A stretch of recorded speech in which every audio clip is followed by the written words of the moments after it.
Bien, bonjour, bonjour François. Oui, bonjour. Bonjour, enchanté de te rencontrer. On va passer quelques minutes ensemble sur ta vie de nageur longue distance, en tout cas tes expériences passées et à venir. Est-ce que tu peux te présenter pour qu'on sache un peu qui tu es et quelle est ton expérience dans la natation longue distance? Alors, d'abord, je me présente. Je suis français, j'habite à Carcassonne. Je suis vétérinaire et je nage un peu régulièrement pour me détendre et pour voilà, changer un peu du boulot euh, plus pour me détendre. Voilà. Donc, j'ai commencé à nager quand j'étais jeune, bien évidemment, comme tout le monde. Puis j'ai arrêté, je crois, à l'âge de 16 ans parce que on me demandait trop et donc j'ai arrêté. Et suite à un accident il y a quelques années, je crois que j'avais 44 ans, plutôt que de faire de la rééducation, j'ai dit bah, je vais me remettre à nager. Donc j'ai nagé, je suis allé dans un club de triathlon parce que je connaissais les gens, c'était sympathique, c'était bien. Puis un beau jour, quelqu'un m'a dit tiens, je vais faire une course à Marseille. Euh, 5 kilomètres, ben, j'ai dit pourquoi pas et je m'y suis mis. Et de fil en aiguille, j'ai fait quelques épreuves comme ça et je me suis remis un peu que à l'eau libre parce que là, les épreuves en piscine, bon, ça me passionnait pas trop. Voilà. Et donc régulièrement, j'ai nagé comme ça. Et un beau jour, avec un ami, pareil, du club de triathlon, il m'a dit, ben, tiens, je connais une course en Espagne, l'Ultra Èbre, je m'inscris, est-ce que tu veux venir? Allez, j'ai dit banco, on y est allé. Voilà. Et de là, ben, c'est une épreuve que j'ai fait plusieurs fois, puisque je crois que je l'ai fait 8 fois. Donc, chaque année, je me dis plus jamais en sortant, puis le lendemain, je m'inscris, et puis voilà. Donc, je viens à l'Èbre assez régulièrement, et cette année, je vais essayer d'y aller aussi si je peux. Voilà. Donc, ton expérience est très, très marquée par l'Ultra Èbre, d'après ce que je comprends. Avant ces 8 épreuves peut-être consécutives de l'Ultra Èbre, t'as eu, j'imagine, réalisé d'autres épreuves pour te conditionner. Il y a eu d'autres étapes? Alors, me conditionner, non, j'essaye de faire des épreuves où je me fais plaisir un peu. J'ai fait plusieurs fois, effectivement, le défi de Monte Cristo à Marseille. Puis après, j'ai découvert le marathon aussi. Pendant une dizaine d'années, j'ai fait quasiment, oui, toutes les épreuves du marathon.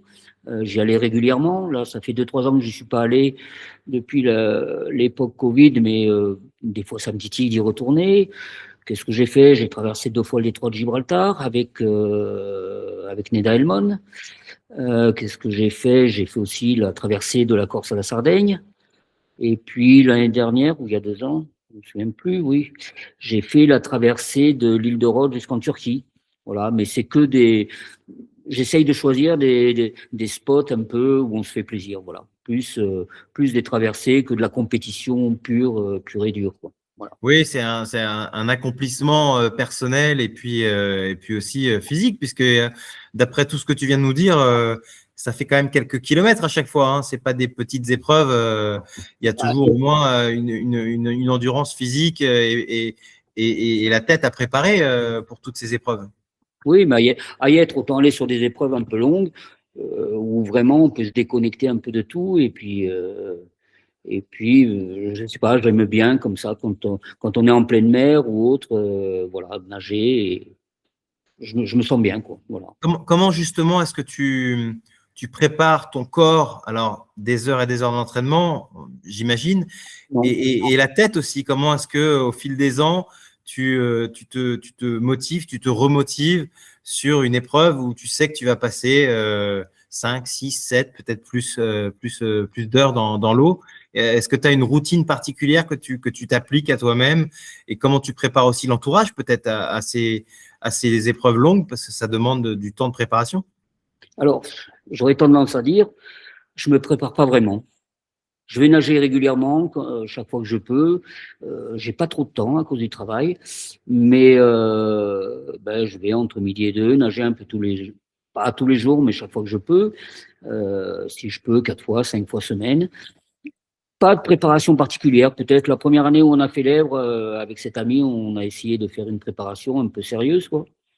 Et puis, je me suis rendu compte que nager régulièrement, se maintenir en forme, ça me suffit largement. Et puis le jour où il y a une épreuve, eh ben, on se dit voilà, je pars du point A, il faut arriver au point B. Et quand je nage, d'essayer de me sentir bien. Et puis voilà. Donc, Donc pas c'est vraiment un entraînement au continu, sur plusieurs années. oui, Et si on te dit dans 2 mois, tu nages l'Ultra Èbre, Banco, je suis prêt. T'as pas de remise en route. Tu as non. un niveau qui te permet finalement bah, d'enchaîner les épreuves longues de manière informelle. Donc, fini les entraînements avec la cartographie semaine après semaine, des volumes d'entraînement, etc. Tu y vas un petit peu avec une expérience que tu as acquis, en fait. Oui, non, oui, c'est vrai, pas d'entraînement précis. Tu me dirais on nage l'Èbre demain, j'irai. Je le finirai ou je le finirai pas. Mais voilà quoi, c'est pas. Je cherche pas d'entraînement. Enfin, je n'ai aucun entraînement particulier, quoi. Voilà. Tu vas faire des jaloux. Oui, mais non, après c'est au mental beaucoup, hein. Et justement, qu'est-ce qui te permet de continuer? Est-ce que tu as des objectifs particuliers hors ceux de terminer? J'ai bien compris que ton objectif, c'est de finir, hein, évidemment, pas forcément de battre le record du monde, mais qu'est-ce qui te permet de dire, tiens, je me lance, j'ai envie d'y retourner. On sait que ça fait mal, on sait que c'est long, il y a un impact sur l'entourage. Donc, comment est-ce que tu gères cette partie-là je dirais, la tête, en fait. Bah, la tête, pourquoi je reviens à l'Èbre? Pourquoi peut-être parce qu'il y a une organisation sympa. Et puis, effectivement, quand on est sur une épreuve, on pense à tout un tas d'autres choses, quoi. Et ma motivation, c'est simplement, voilà, aller nager, changer du quotidien, et puis faire mon épreuve, et puis avoir le plaisir de nager, quoi. Puis, bien évidemment, la petite bière à l'arrivée dans le bar, ça stimule aussi, quoi. J'ai l'impression que tu es la casquette verte de la natation longue distance. Je ne sais pas si tu es au fait de ce qui se passe dans le monde du trail, mais il y a un coureur en tout cas qui a l'air d'avoir en tout cas un écho par rapport à ce que tu dis. J'y vais pour le plaisir et pas de challenge. Un entraînement qui est celui que je peux me permettre avec le temps que je peux y accorder. Donc, c'est assez intéressant ta façon d'approcher ce genre d'événement. Hein. Non, parce que le problème, si tu te prépares trop, tu arrives avec du stress parce que tu te dis est-ce que je suis prêt, est-ce que je suis pas prêt.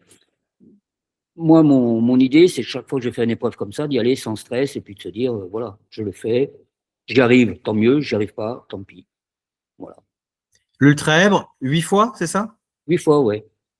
8 fois finisher? Ah bah oui, à y être. Sinon, j'abandonne. C'est que j'en suis plus capable, sinon. C'est beau. Mm. Quels sont tes projets pour cette année? On est en début d'année 2026. Aucun. L'Èbre dans le radar toujours. Tu t'inscriras 2 jours avant, on a compris, mais est-ce que Il tu as faut- d'autres épreuves en vue? Non, pas d'autres épreuves en vue parce que bon, déjà, faut avoir le temps.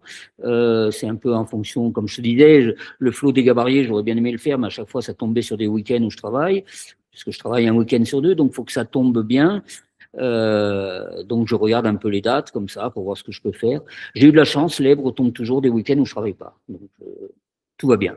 Et puis, j'ai vu que dans les compétitions, les épreuves que tu as mentionnées précédemment, beaucoup se sont passées dans le sud de l'Europe, beaucoup l'Espagne ou le sud de l'Espagne, le Marnaton, tu as mentionné. C'est une région qui te tient à cœur particulièrement ou ça s'est fait comme ça et il n'y a pas de raison particulière? Si, je pense que la raison principale, c'est l'état d'esprit. Dans toutes les compétitions espagnoles, je trouve qu'il y a un super état d'esprit. Quand j'ai fait le marathon, c'est vraiment des épreuves, qu'on soit bon, qu'on soit mauvais, tout le monde prend plaisir. Il n'y a pas cet esprit compétitif qu'on peut avoir malheureusement un peu plus en France. C'est vrai que quand j'ai fait plusieurs années le défi de Monte Cristo, il n'y a pas le même état d'esprit. Et je trouve que toutes ces compétitions espagnoles, voilà, sont agréables, les organisations sont super. Et puis, moi, j'aime bien aussi les épreuves. J'aime autant faire une traversée où il n'y a pas de temps réel, on ne cherche pas, il n'y a pas d'esprit compétitif. Voilà. Alors après, ces traversées, c'est vrai, quand on fait avec Neda Elmon, c'est des traversées où tu fais ça en général par groupe de 4 ou autre.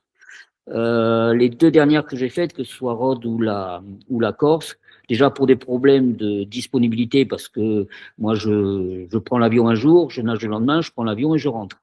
Donc, je les ai faites en solitaire et j'ai pris beaucoup de plaisir aussi à le faire en solitaire. On se met à son rythme, on nage et puis, et ça, j'aime beaucoup aussi, quoi. Bien. Sans défi particulier, sans se dire il faut que je fasse un temps ou autre, je pars et j'arrive. Écoute, on est en tout cas ravis de te revoir sur le circuit longue distance espagnol ou français ou européen dans l'année qui vient. Et puis, on te souhaite une préparation facile, du coup, sans stress. C'est une bonne façon de voir les choses. Je te rejoins à titre personnel sur le fait de ne pas se mettre de pression et de nager pour le plaisir. Je pense que c'est le plus important. Est-ce que tu veux nous partager un dernier élément par rapport à ton histoire, en tout cas, ou ce que tu souhaites voir dans le sport dans les années qui viennent? Ben, j'espère pouvoir continuer le plus longtemps possible. Bien évidemment, j'aimerais bien faire une épreuve comme le flot des Gabariers, parce que ça, c'est vrai qu'on en parle depuis 2-3 ans là, avec un ami aussi qui voulait le faire. Je suis plutôt à la recherche d'épreuves où il y a une bonne ambiance, et on m'a dit que déjà c'était bien aussi le flot des Gabariers. Ce qui m'avait bien tenté, c'était l'association des trois, Londres, le flot des Gabariers et l'Èbre. Et je crois que Londres n'a pas eu lieu l'année dernière, quoi. En Alors, Norvège, désormais, oui. Le Glomadipen, tout à fait. ouais, ce sera plus renouvelé à Londres non plus, quoi. Rien n'est exclu. On verra dans les années à venir comment les choses se mettent en œuvre. Ouais. Effectivement, ouais. Ouais, mais ça, c'est le genre de choses qui me plairait bien. Toujours pareil, en fonction de mes disponibilités, du travail et de voilà. Eh bien, écoute, merci beaucoup, François. Merci pour ton partage. Inspirant, en tout cas, j'espère pour les nageurs et accompagnateurs qui vont nous écouter. Et puis, écoute, je te souhaite une excellente saison 2026, pleine de succès et de défis personnels réussis. OK, et en espérant qu'on puisse se revoir à l'Èbre cette année. Eh bien, avec grand plaisir. Voilà, merci. Merci, François. À bientôt.